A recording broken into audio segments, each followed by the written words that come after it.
정동 제1교회를 방문하신 여러분을 환영합니다. 정동 제1교회의 역사기념관은 2023년 11월 12일 개관한 이후 지금까지 10,000명이 넘는 방문객들이 찾아주고 계십니다. 통상적으로 20명씩 한 그룹으로 기념관 내에서 안내해드리지만 오늘과 같이 대규모로 찾아주실 때는 이 영상으로 역사기념관의 개요를 설명드린 후 5분 간격으로 20명씩 입장하여 자유관람을 하시도록 안내드리고 있습니다.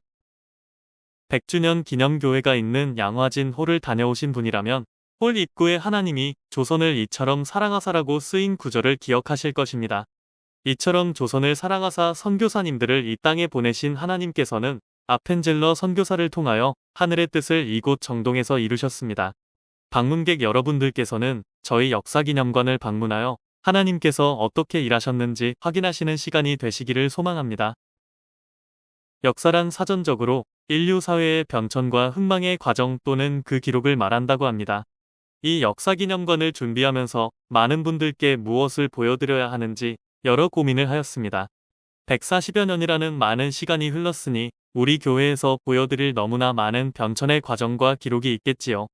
그러나 저희는 여기서 하나님께서 우리를 통해 하신 일을 보여드림으로써 방문객들이 살아계신 하나님을 만나고 돌아가시는 시간이 되시기를 원했습니다.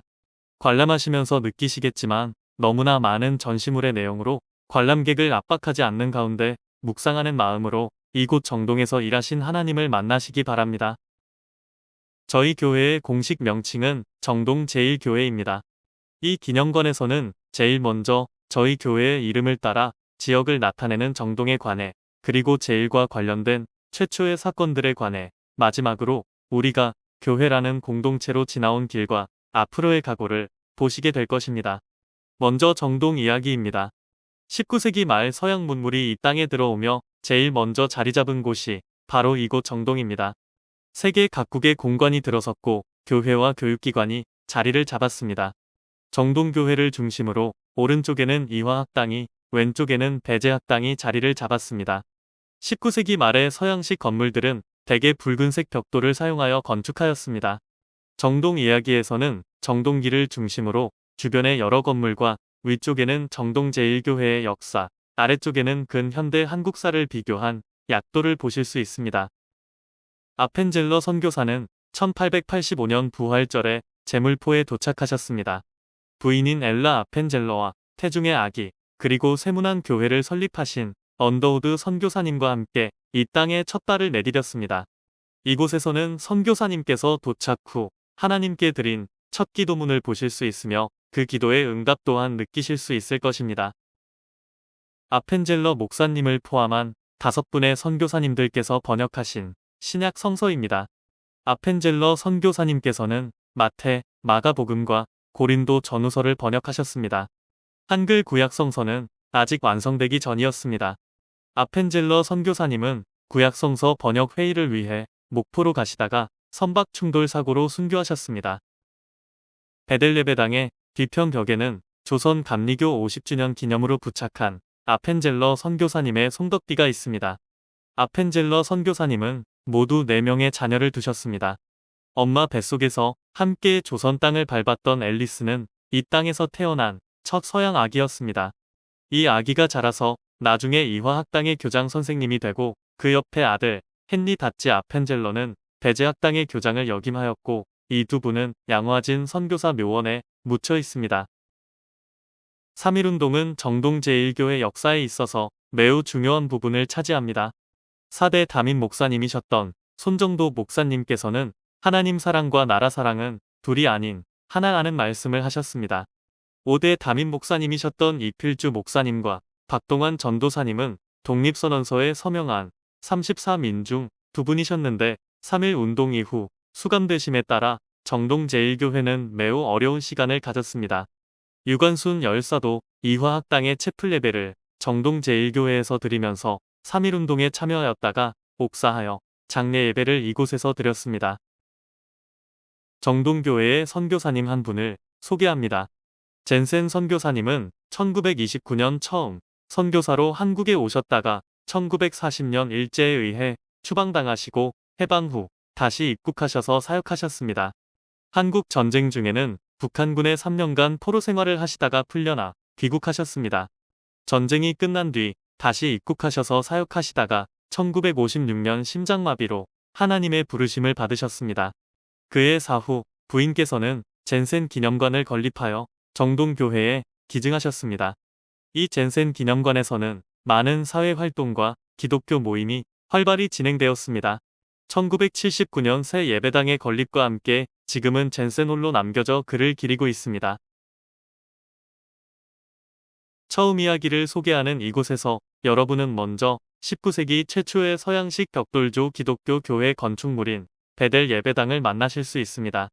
1897년 12월 26일 봉헌된 베델 예배당은 현재도 그 자리에 옛날의 모습을 간직한 채 문화재로 남아 있습니다. 또한 헨리 다치 아펜젤러가 촬영한 1930년대의 예배 후 성도들의 기쁨에 찬 모습을 활동사진 영상으로 만나시게 됩니다. 그 옆에 온 교우가 바닥에 앉아 남녀가 칸막이를 가운데에 두고 찍은 기념사진에서 남자 교우석 뒤에 서 계신 아펜젤러 목사님을 한번 찾아보시기 바랍니다. 보시는 성찬기는 아펜젤러 선교사께서 사용하시던 휴대용 성찬기입니다. 선교사님께서는 1년에 1600km 이상 평안도와 함경도로 선교 여행을 하시면서 세례와 성찬을 베푸셨습니다. 최초의 성찬식은 1885년 10월 11일 아펜젤러 선교사님의 자택에서 거행되었고 우리는 이 날을 정동 제1교회의 창립일로 지킵니다. 또한 1887년 7월 4일에는 감리교 최초의 세례교인이 탄생합니다. 그는 배제학당의 학생인 박중상이었습니다. 아펜젤러 선교사님이 입국하신 것은 1885년 4월 5일이었는데 1887년 12월 25일 성탄절에 조선어로 첫 설교를 하시고 무척 기뻐하셨다고 아펜젤러 선교사님의 일기에 기록되어 있습니다. 불과 2년 8개월 만에 외국어를 습득하신 것이니 선교를 위한 그의 노력을 엿볼 수 있습니다. 기독교가 우리 사회에 끼친 가장 큰 영향 중에 하나는 신분제의 폐지와 남녀 평등의 실현이었습니다. 이름조차 갖지 못했던 여성들을 교회는 안방으로부터 불러내어 세례를 베풀고 교육의 기회를 제공하였으며 사회로 배출하는 역할을 수행하였습니다. 1897년에는 우리나라 최초의 여성 단체인 조이스회가 구성되었고 그로부터 3년 뒤 장년 여성들의 모임인 보호여회가 발족하였습니다. 19세기 말에 남녀가 모여 진행하였던 토론의 내용이 무엇이었는지는 관람을 통해 확인하여 보시기 바랍니다. 최병원 목사님은 정동 제1교회의 2대 담임 목사이십니다. 1902년 아펜젤러 목사님께서 불의의 사고로 돌아가신 후 함께 사역하시던 최병원 목사님께서 1903년 담임 목회자의 책임을 맡으셨습니다. 최병원 목사님은 한학의 조예가 깊은 유교적 인물이셨으나 과거 시험에 낙방하신 후 존스 선교사의 어학 선생이 된 것을 계기로 배제학당의 한문교사가 되었다가 한문 신약 성경을 5년간 연구한 끝에 1893년 세례를 받으시고 1902년 목사 안수를 받으셨습니다. 목사님은 그의 한학의 지식을 바탕으로 많은 책을 저술하셨으며 비교 종교학을 바탕으로 토착화 신학의 선구자인 학자이시기도 했습니다. 목사님의 책 중 한국의 천노역정이라 불리우는 성산명경을 소개합니다. 성산명경은 도교, 유교, 불교, 그리고 기독교를 대표하는 인물들이 성산에서 만나는 장면으로 이야기가 시작됩니다. 백운과 진도, 원각, 그리고 신천홍은 각자 자신을 소개하며 하루를 마치고 다음날 그들의 이야기가 계속되는데 그 내용은 기념관 안에 가져가실 수 있도록 준비된 둘째 날 이야기를 참고하시기 바랍니다. 정동 제1교회는 한국감리교의 어머니 교회로 불립니다. 막중한 책임이기도 하고 은혜로운 사명이기도 합니다. 한 세기가 훌쩍 넘는 동안 아펜젤러의 헌신을 기억하며 더 큰 믿음으로 갖고자 했습니다. 존 웨슬리의 경건과 성결을 담고자 노력했습니다. 말씀을 전하고 이웃을 섬기는 일에 진심을 다하고자 애써왔습니다. 후손된 우리는 말합니다. 역사보다 더 자랑스러운 것이 우리의 믿음이어야 한다. 그리고 이 시대의 교회는 무엇을 위해 부름받았을까 마음 깊이 생각해 봅니다. 이곳에 쌓인 벽돌은 1897년 베델 예배당의 준공 당시 사용하였던 130년 전의 벽돌입니다. 이 벽돌로 지어진 예배당 안에서 우리는 예배드리고 찬송하고 기도하였습니다. 결혼식도 장례식도 이 벽돌 아래에서 이루어졌습니다. 2002년 대보수 때 사용할 수 없게 된 벽돌을 교우들 가정의 기념으로 나누어 드렸다가 20여 년 만에 다시 이 자리에 쌓았습니다. 이곳을 방문하시는 옛 교우들께서는 이 벽돌 위에 손을 얹고 기도하시기도 합니다. 이제 저희 교우들의 마음을 담은 믿음의 고백과 회개, 그리고 감사와 각오를 보여드립니다. 출구 왼쪽에는 저희 정동교회에서 발간한 여러 책자와 사진, 그리고 주보의 변천을 소개해드립니다.